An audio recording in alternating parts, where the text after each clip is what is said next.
매체별로는 SNS 27.11%로 가장 높은 수치를 기록했고 그 뒤로는 네이버 23.42%, 유튜브 13.68%, 커뮤니티 6.32% 순서로 제보됐습니다.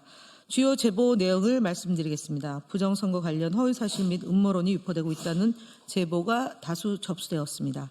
특히 트위터에는 중앙선관위가 이미 51.2%의 득표율로 민주당 후보의 당선을 준비했다는 근거 없는 내용을 담은 유튜브 댓글 캡처 이미지가 공유되었고 해당 게시글은 민주당 지지율이 낮으니 사전투표를 이용해 표를 조작할 수 있을 것이다 라는 극단적인 음모론성 댓글이 이어지고 있습니다.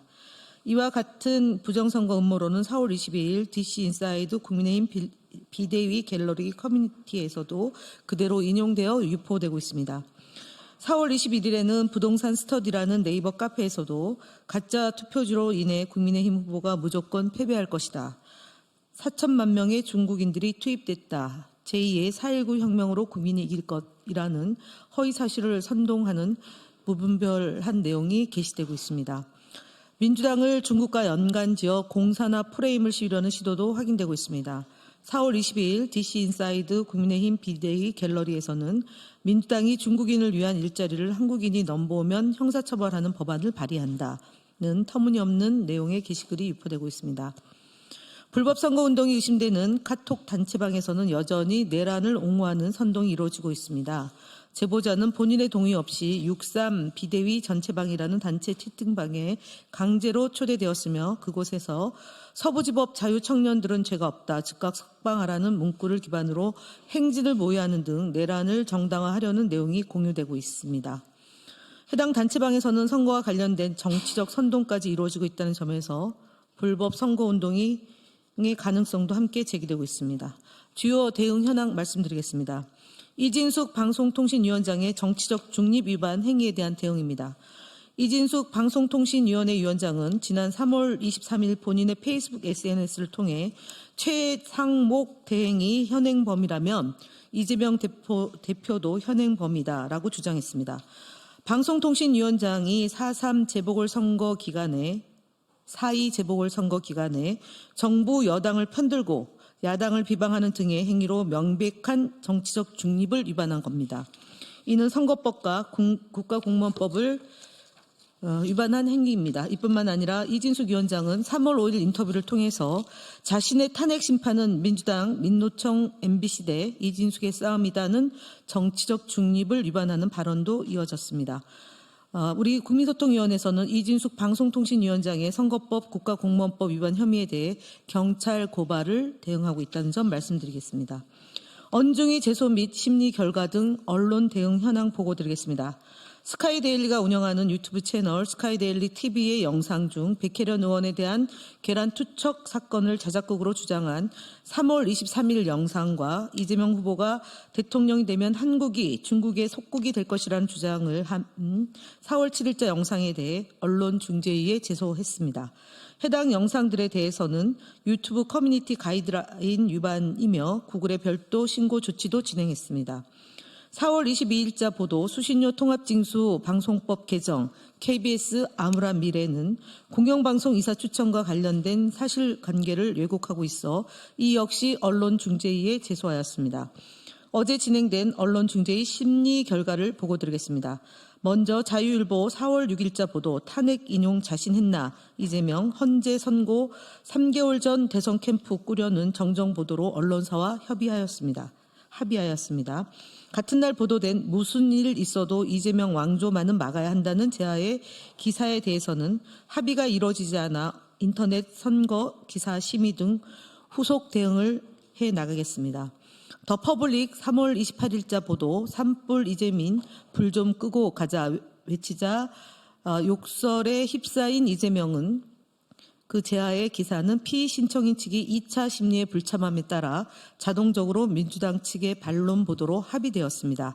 마지막으로 YTN 4월 4일자 보도 비상계엄 사태 일어나자마자 이재명 대선 캠프 업무 이미 시작됐다는 기사는 열람 차단으로 합의가 이루어졌음을 알려드립니다.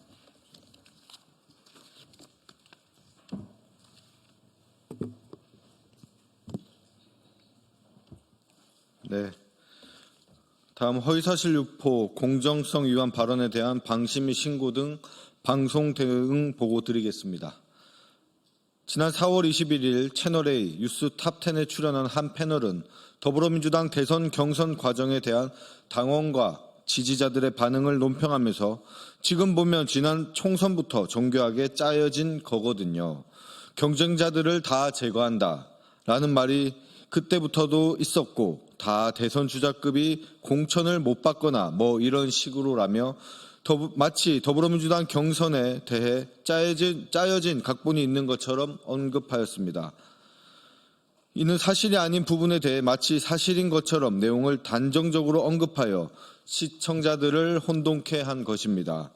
또한 4월 21일 채널A 김진애 돌직구 쇼에 출연한 국민의힘 각규택 의원은 저는 공대명으로 바뀔 수 있다고 봐요. 공포의 대통령 후보, 90%의 지지를 받는다. 이런 것은 숫자가 주는 어떤 공포심이 있어요. 국민들이 보시기에 과연 민주적인 정당인가, 이 후보가 정말 대통령이 되었을 때 어떤 반대의 여론, 이런 부분에 귀를 기울일 수 있을까 하는 공포의 수준까지 저는 간다고 보여집니다. 라고 발언하며 더불어민주당 이재명 대통령 선거 예비 후보에 대한 공포 이미지를 만들어 시청자들에게 부정적인 인식을 심도록 허위 발언을 하였습니다. 같은 날 CBS 라디오 김현정의 뉴스쇼에 출연한 국민의힘 나경원 의원은 결국 이재명 후보가 당선되면 우리나라 신용등급 낮아지고 우리 경제 어려워질 것이다라며 더불어민주당 이재명 대통령 선거 예비 후보에 대해 부정적이고 잘못된 인식을 시청자들에게 심어줄 수 있는 허위 발언을 하였습니다. 위 사례들을 방송통신심의위원회에 허위사실 유포 및 객관성, 공정성 위반으로 신고 접수하였습니다. 대선 기간인 만큼 방송사는 공정성과 객관성이 훼손되지 않도록 노력을 기울여야 할 것입니다. 국민소통위원회는 앞으로도 더욱더 면밀하게 살펴보고 기울어진 운동장을 바로잡는 데 앞장서겠습니다. 다음 국민의힘 거짓말 시리즈 94번째입니다. 권성동 국민의힘 원내대표가 4월 22일 개최된 자당의 원내대책회의에서 민주당이 관첩법 개정에 반대하는 근본적 이유는 친중 사대주의 때문, 지금 진행되고 있는 중국의 서해 공정에 대해서도 단 한마디도 못하고 침묵하고 있다라고 주장했습니다. 더불어민주당의 친중 프레임을 씌우기 위해 중국의 서해 구조물 설치 논란을 지속해서 언급하며 친중 사대주의를 운운하며 거짓말을 하고 있는 것입니다. 하지만 우리 당은 4월 19일 조승래 수석 대변인 브리핑을 통해 중국 측의 한중 잠적 조치 수역의 무단으로 고정식 구조물을 설치한 것에 대해 강한 유감을 표한 바 있습니다. 또한 그 이전인 3월 25일 박경미 대변인, 3월 26일 김병주 최고위원 등 논평과 모두 발언을 통해 중국의 영토 주권 침해 행위를 반대한다는 입장을 수차례 표명하였습니다. 그렇게 권성동 원내대표의 한마디도 못하고 침묵하고 있다는 것은 명백한 거짓말입니다. 또한 간첩법의 경우 개정안의 국가기밀과 군사기밀 범위가 모호해 우리 국민에게도 피해가 갈 수 있다는 우려와 악용 가능성이 있어 신중히 검토하자는 입장임에도 권성동 원내대표는 친중 사대주의 때문이라는 거짓말을 하였습니다. 국민의힘은 무분별한 흑백 논리에 입각한 이분법적 외교를 탈피해 균형 외교를 통해 국가 실익을 최대화하자는 합리적 주장을 친중 사대주의로 폄훼하며 가짜뉴스를 퍼뜨리고 중국에 대한 거부 정서를 민주당에 대한 정치 공세로 활용하고 있습니다. 국익보다 정치 공세를 우선하는 국민의힘의 실태입니다. 다음 국민의힘 대선 주자 거짓말 시리즈 17번째입니다. 오늘은 한동훈 국민의힘 경선 후보가 법무부 장관 시절 검찰의 특활비 자료를 무단으로 폐기한 범죄 의혹에 대해 거짓말로 은폐하려 했던 사실을 국민께 알려드리고자 합니다. 2023년 6월에서 7월경 언론과 시민단체가 검찰의 특활비, 업추비 사용 내역과 검찰이 그 내역을 무단 폐기한 정황을 상세히 공개하여 사회적인 논란이 되었습니다. 이를 두고 당시 한동훈 장관은 그해 7월 국회 법사위에서 2017년 9월 이전에는 2개월마다 자료를 폐기하는 게 오히려 원칙이라고 해명하였습니다. 하지만 이는 명백한 거짓말이었습니다. 2017년 1월 4일 발표된 기재부 예산 집행 지침에는 특활비 집행 관련 증거 서류에 대해서는 특활비에 대한 계산 증명 지침에 따른다라고 명백히 되어 있습니다.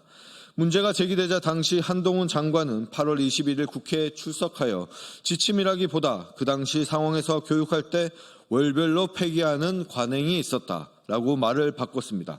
거짓말이 드러나자 관행이었다고 말을 바꾼 것이었습니다. 검찰의 특활비 오남용 의혹과 무단 폐기 의혹은 아직까지 제대로 해결되지 않았습니다. 두 사안 모두 단순한 지침 위반을 넘어 중대한 위법 상황입니다. 검찰 특활비 오남용 상설특검 법안 처리에 여러 정당이 공감대를 형성하는 이유입니다. 지금까지 검찰 조직은 정치수사, 보복수사 등으로 윤석열 정권의 하수인 노릇을 하며 과거부터 이어오던 쌈짓돈 특활비, 제19 감싸기 등의 특권을 강화해 왔습니다. 한동훈 후보는 그런 검찰 조직과 윤석열의 총화였던 인물이었습니다. 거짓말로 검찰을 감싸기 급급했던 한 후보가 부패투성이 검찰 조직을 제대로 개혁해 정상 조직으로 되돌릴 수 있을지 의문입니다.